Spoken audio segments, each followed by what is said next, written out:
Hello, you're watching Bent TV. My name is Erin Kyan, my pronouns are he, him, and we are broadcasting from the lands of the Kulin Nation. And today I am joined by Jessie Ngaio, who is an amazing artist, who uses she, her pronouns. You do so much art all online, and you've been developing a really awesome following, but I know you've been having some trouble with that. Can you tell us a little about that? Yes.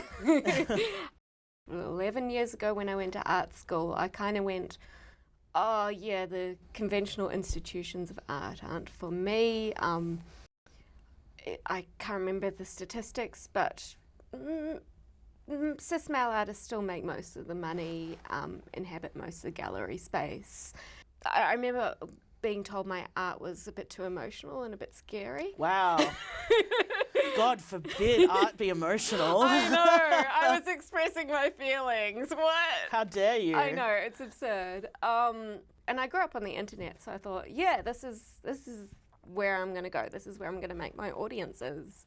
Post Foster Sester, which was, I won't go into it, but basically laws in America making it very hard for sex workers to promote their work, and making a lot of laws around pornography and such. Places like Facebook and Instagram have become, well, Instagram was purchased by Facebook, and they've just been getting more and more censorious of content. I think I'm on my 11th shadow ban, which is basically a ban they do in secret. And the theory about why they do it in secret is so that people don't know they've been banned. They're just hidden from searches. Like if you search my name, half the time you won't find it because half the time I'm shadow banned. Unless you type the whole name, I don't get suggested to people. My stuff gets deprioritized, doesn't get, you get art suggested on the pages that has a lot of interaction. My stuff has a lot of interaction from very wonderful, loyal people, but I've sat around the same followers, I'd say, for about a year now, which wouldn't have happened or wouldn't happen if you were making much more not queer or sex positive content. Because you're putting out a lot of content. It's not like you're not releasing anything. Mm-hmm. It's very strange because you're constantly putting out more interesting, different things, and there doesn't seem to be that growth. You're not posting pornography on your Instagram. Not anymore. Not anymore. But it being that a lot of it is very sexual art, and very queer sexual art, mm-hmm. There does seem to be this we can't have people seeing that. It is interesting too, because there are actually other artists doing a lot more sexual art, but they are, funnily enough, male artists, and the gaze on these works is much more, the models in the art are a lot, slender, white, of a very certain body in a certain sort of way, and artistic. But if there's this ongoing issue where queer people or, bigger people or people of colour who express their sexuality get their work taken down a lot more. There's actually a few studies being done on that now.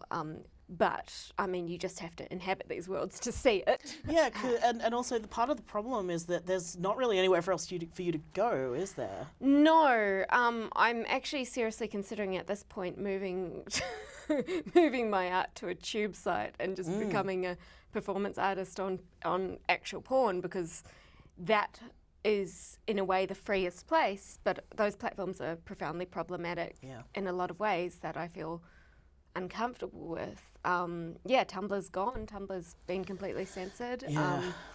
It's really becoming incredibly difficult to reach audiences. In fact, the more likely if I upload something that does reach a lot of people, I start to become afraid that those things often be the thing that get deleted. And it's getting harder to tell what those things will be. And what it ultimately is they have these guidelines, but then they have moderators who are just individuals, and they're not across, art history and queer theory, and so all they see is something that's confronting to them and challenging, which is kind of the point. Yeah.